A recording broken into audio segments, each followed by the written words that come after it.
Ang 11 kabanata ng Gawa ng mga Apostol. Nabalitaan nga ng mga apostol at ng mga kapatid na nasa Judea na nagsitanggap din naman ang mga hentil ng salita ng Diyos. At nang umahon si Pedro sa Jerusalem, ay nakipagtalo sa kanya ang mga sa pagtutuli. Na nagsisipagsabi, nakisalamuha ka sa mga taong hindi tuli at kumain kang kasalo nila. Datapot si Pedro ay nagpasimula at ang kadahilanan ay isinaysay sa kanilang sunod-sunod na sinasabi.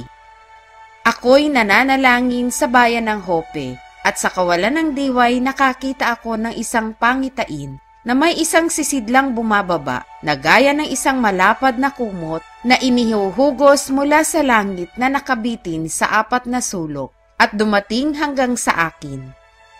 At nang yawi aking titigan ay pinagwari ko at aking nakita ang mga hayop na may 4 na paa sa lupa at mga hayop na ganid at ang mga nagsisigapang at mga ibon sa langit. At nakarinig din naman ako ng isang tinig na nagsasabi sa akin, magtindig ka Pedro, magpatay ka at kumain. Datapot sinabi ko, hindi maaari Panginoon sapagkat kailanman ay walang anumang pumasok sa aking bibig na marumi o karumal-dumal.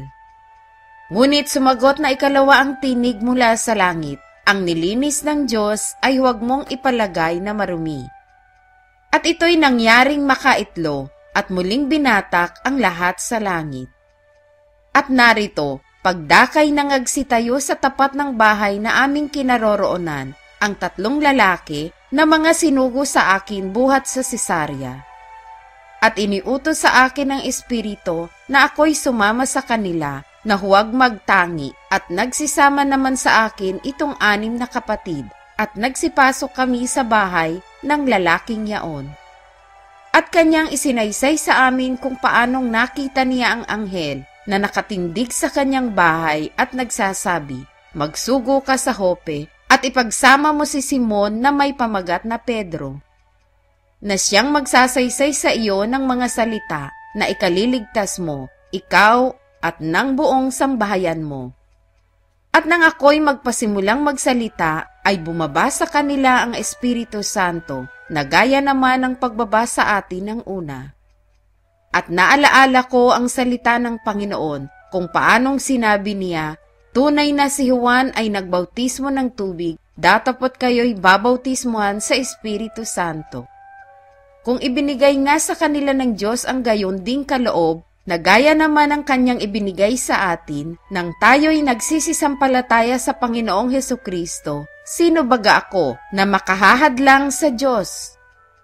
At nang marinig nila ang mga bagay na ito, ay nagsitahimik sila at niluwalhati ang Diyos na sinasabi, kung gayo'y binigyan din naman ng Diyos ang mga hentil ng pagsisisi sa ikabubuhay.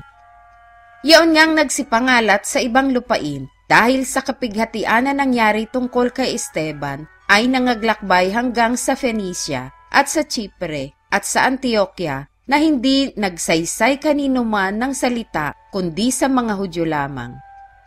Datapot may ilan sa kanila, mga taong taga Chipre at taga Cirene, na nang sila'y magsidating sa Antioquia, ay nangagsalita naman sa mga Griego na ipinangangaral ang Panginoong Hesus. At sumasa kanila ang kamay ng Panginoon, at ang lubhang marami sa nagsisisampalataya ay nangagbalik loob sa Panginoon. At dumating ang balita tungkol sa kanila sa mga tainga na iglesia na nasa Jerusalem, at kanilang sinugo si Bernabe hanggang sa Antioquia. Na nang siya'y dumating at makita ang biyaya ng Diyos ay nagalak at kanyang inaralan ang lahat na sa kapasyahan ng puso ay magsipanatili sa Panginoon. Sapagkat siya'y lalaking mabuti at puspos ng Espiritu Santo at ng pananampalataya at maraming tao ang nangaparagdag sa Panginoon. At siya'y naparoon sa Tarso upang hanapin si Saulo.